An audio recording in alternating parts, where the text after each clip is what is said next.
गणतंत्र दिवस की आप सभी को बहुत बहुत बधाई। आज गणतंत्र दिवस है।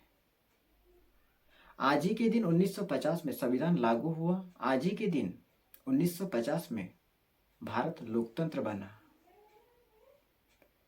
आइए इस लोकतंत्र को समझने की कोशिश करते हैं, क्योंकि मौजूदा वक्त में, इस दौर में, इस लोकतंत्र को समझना इसलिए भी जरूरी हो गया है क्योंकि इस दौर में जो लोकतंत्र का रूप है वह सिमटता हुआ चला जा रहा है। मौजूदा दौर में जो लोकतंत्र का रूप है वह असफल होता चला जा रहा है। इसे समझने की कोशिश करें, क्योंकि लोकतंत्र है तो हम है। दरअसल लोकतंत्र इस भावना के साथ बना कि हम सब एक हो जाए। लोकतंत्र इस सोच के आधार पर बना कि जनता की सामाजिक, आर्थिक व राजनीतिक परिस्थितियां इस देश की आम जनता के ही अनुकूल हो। तो ऐसा क्या हुआ कि इस बीच, इस दौर में वह भाव, वह सोच गायब होती चली गई? ऐसा क्या हुआ कि जनता की सामाजिक, आर्थिक व राजनीतिक परिस्थितियां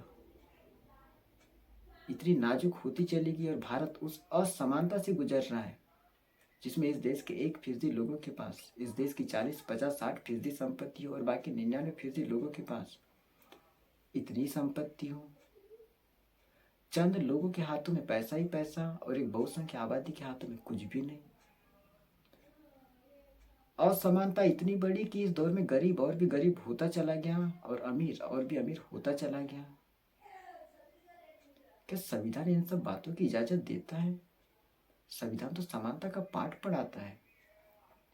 संविधान में समानता का जिक्र है, असमानता का बिल्कुल भी नहीं। और बाबा साहब तो बार बार समानता का ही जिक्र करते थे। वो चाहते थे कि इस देश के भीतर समानता होनी चाहिए। समानता का मतलब आर्थिक समानता से ही है। इस देश के भीतर आर्थिक समानता होनी चाहिए। समानता का भाव नागरिकों के बीच होना चाहिए। लेकिन वह तो इस दौर में गायब होती चली गई। तो फिर संविधान के पास क्या बचा? और यदि इस दौर में गरीबी बढ़ी और एक चुनी की सरकार अपने तौर पर इतनी शक्तिशाली होती चली गई कि उसके सामने इस देश की आम जनता कोई मायने नहीं रहती, सामाजिक लोकतंत्र कोई मायने नहीं रखता, जो चेक एंड बैलेंस की व्यवस्था होनी चाहिए वह भी उसके लिए कोई मायने नहीं है और तमाम संस्थाएं उसी सरकार के अनुकूल होती चली गई। 2014-15 के बाद से तो मीडिया की भूमिका भी धीरे धीरे गायब होती चली गई। मीडिया जिसकी भूमिका लोकतंत्र के प्रहरी के रूप में है, जो कि इस देश की सामाजिक, आर्थिक और राजनीतिक परिस्थितियों को दिखाने का काम करना चाहिए, वह आपकी टेलीविजन स्क्रीन पर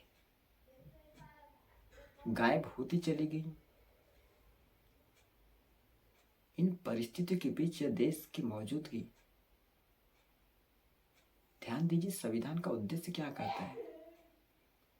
संविधान का उद्देश्य तो साफ कहता है कि चुनी की सरकार को सामाजिक लोकतंत्र के आश्रय चलना चाहिए।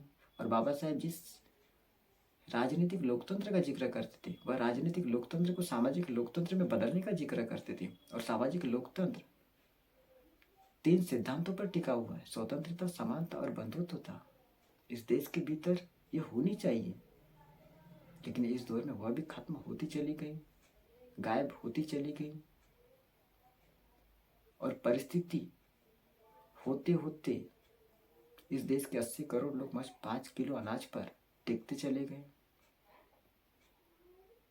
संविधान जीने का अधिकार है।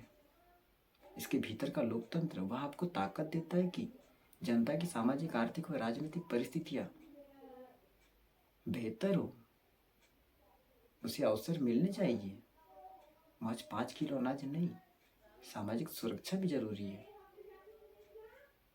लोगों को रोजगार की जरूरत है, लोगों के पास काम होना चाहिए, तभी पेट भरेगा, तभी घर चलेगा, तभी उनकी जिंदगी चलेगी। इस देश की जनता अपने पैरों पर खड़ा होना चाहती है।